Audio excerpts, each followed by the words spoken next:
Hello dear students, कैसे हैं आप सब लोग। स्वागत है आपका उत्कर्ष एग्रीकल्चर परिवार में। प्यारे विद्यार्थियों, जैसा कि आपको पता है कि अभी हाल ही में उत्तराखंड अधीनस्थ सेवा चयन आयोग, जो कि आपका उत्तराखंड अधीनस्थ सेवा चयन आयोग है, उसने एक वैकेंसी के बारे में अनाउंस किया है। वैकेंसी कौन सी है? सहायक कृषि अधिकारी भर्ती, जो कौन सी 2023 के अंदर अभी जस्ट जारी हुई है, जिसको अपन बोलते हैं असिस्टेंट एग्रीकल्चर ऑफिसर, सहायक कृषि अधिकारी, या इसको क्या कहा जाता है, असिस्टेंट एग्रीकल्चर ऑफिसर। इसके बारे में अपन आपको संपूर्ण जो जानकारी है उस पर चर्चा करते हैं। देखिए, पदनाम की बात करें तो पदनाम आपको भी बताया ही था, इसको बोलते हैं सहायक कृषि अधिकारी या असिस्टेंट एग्रीकल्चर ऑफिसर। ये जो भर्ती है इसका पदनाम है। आगे बात करें तो रिक्त पदों का विवरण, तो पद किस प्रकार से सृजित किए गए हैं। तो विद्यार्थियों, ये जो सहायक कृषि अधिकारी जो है, इसके अंदर अगर हम पदों की बात करें तो कुछ जो पद हैं वो रिजर्व हैं। जैसे आरक्षण श्रेणी की बात करें तो अनुसूचित जाति जो है वो उसको बोलते हैं अपन एससी, उसके अंदर जो रिक्त पद हैं वो 4 हैं। अनुसूचित जनजाति यानी एसटी के अंदर कोई पद नहीं है। ओबीसी के अंदर भी कोई पद नहीं है।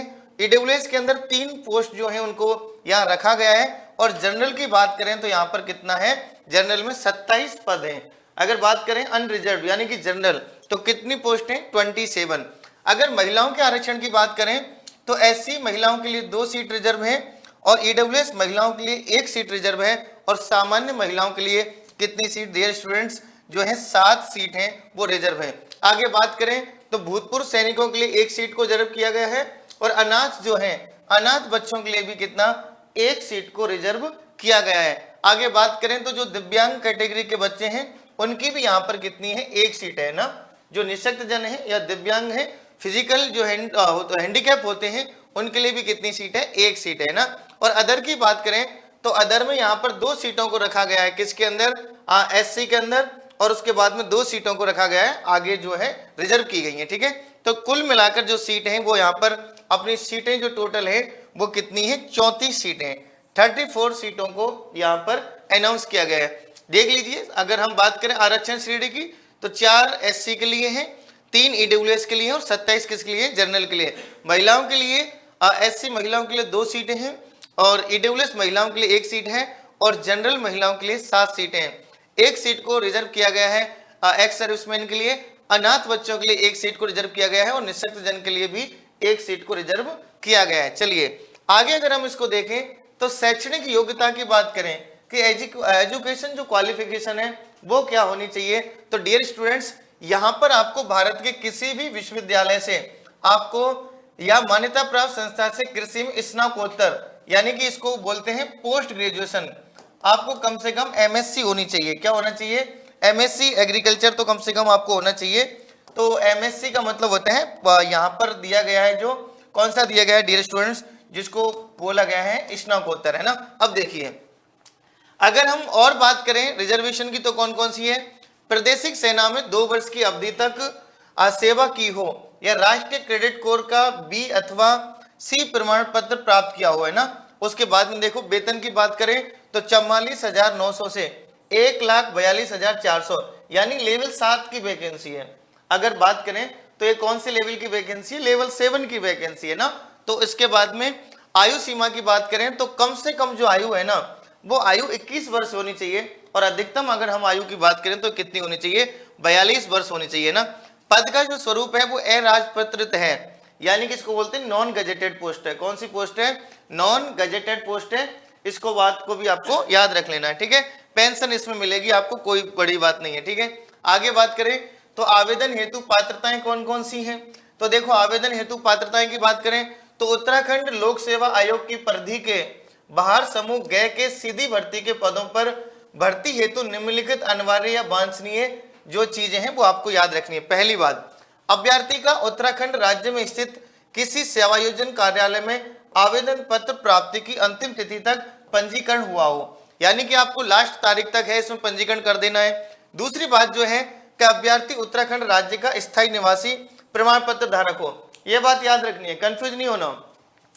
इस वैकेंसी की जो मेन शर्त है वो ये है कि जो आवेदन कर रहा है कोई व्यक्ति, वो कहाँ का होना चाहिए, वो उत्तराखंड का होना चाहिए ना। कहाँ का होना चाहिए, उत्तराखंड का होना चाहिए।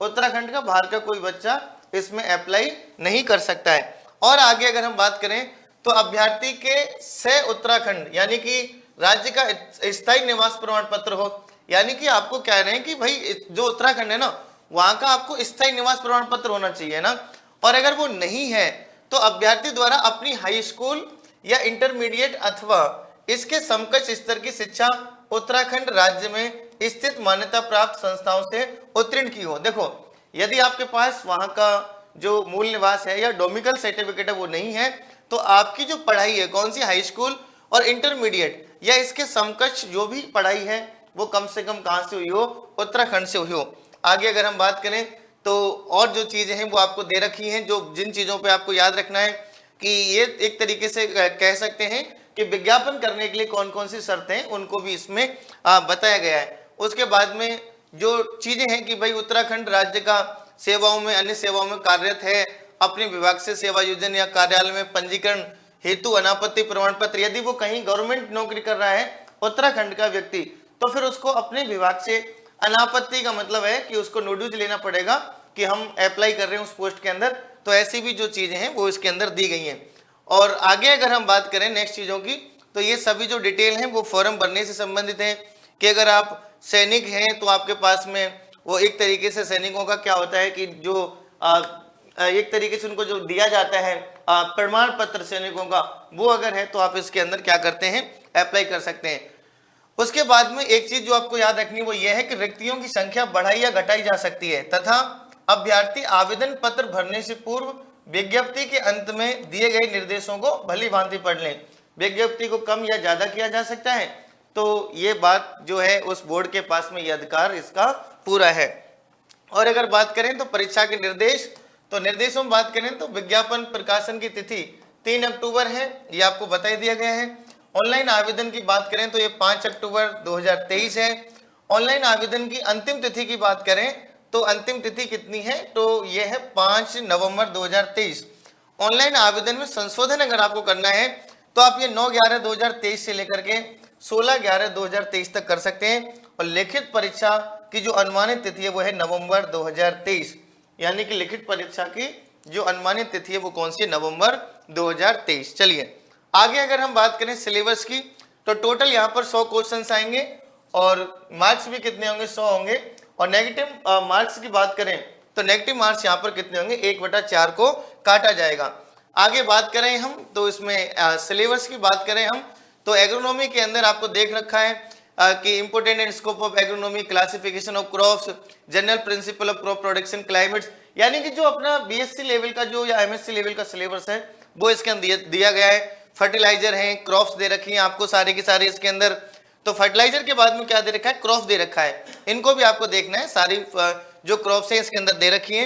आगे बात करें हम तो इरिगेशन वगैरह जो बेसिक जो अपना सिलेबस है वो सारा इसके अंदर है। हॉर्टिकल्चर की बात करें तो आपको दे रखा है कि यहाँ पर जो सब्जियां हैं वो हैं, फ्रूट हैं यहाँ पर है ना, तो इनको भी यहाँ पर देखना है। उसके बाद में अगर हम बात करें तो इसमें एग्रीकल्चर केमिस्ट्री आएगी जिसको अपन सॉइल साइंस बोलते हैं, soil science and agri chemistry, ये भी यहाँ देखने को मिलेगी। उसके बाद बात करें तो प्लांट प्रोटेक्शन यानी कि प्लांट पैथोलॉजी का जो सिलेबस है वो भी आपको यहाँ पर देखना है। प्लांट पैथोलॉजी के बाद में क्रॉप इंप्रूवमेंट का जो सिलेबस है वो भी आएगा। उसके बाद में अगर हम बात करें तो एनिमल साइंस का जो भी सिलेबस है वो भी यहाँ पर आपको देखने को मिलेगा। नेक्स्ट अगर हम बात करें एनिमल साइंस के बाद तो एग्रीकल्चर इंजीनियरिंग आपको देखने को मिलेगी। एग्रीकल्चर इंजीनियरिंग के बाद में करें तो एग्रीकल्चर एक्सटेंशन और इकोनॉमिक्स भी आपको देखने को यहाँ पर मिलेगी। नेक्स्ट अगर हम बात करें तो एग्रीकल्चर स्टैटिस्टिक्स जो है आपको जानते हो सांख्यिकी, उसके भी यहाँ पर जो क्वेश्चन है वो देखने को मिलेंगे। उत्तराखंड की एग्रीकल्चर भी इसमें पूछी जाएगी, जो वहाँ की लोकल एग्रीकल्चर है उससे भी क्वेश्चन पूछे जाएंगे। तो अपनी ये जो भर्ती है इसमें अगर आप इन सभी योग्यताएं जो आपको बताई गई हैं आप इनके बिल्कुल सटीक हैं तो आप इसमें अप्लाई कर सकते हैं। धन्यवाद।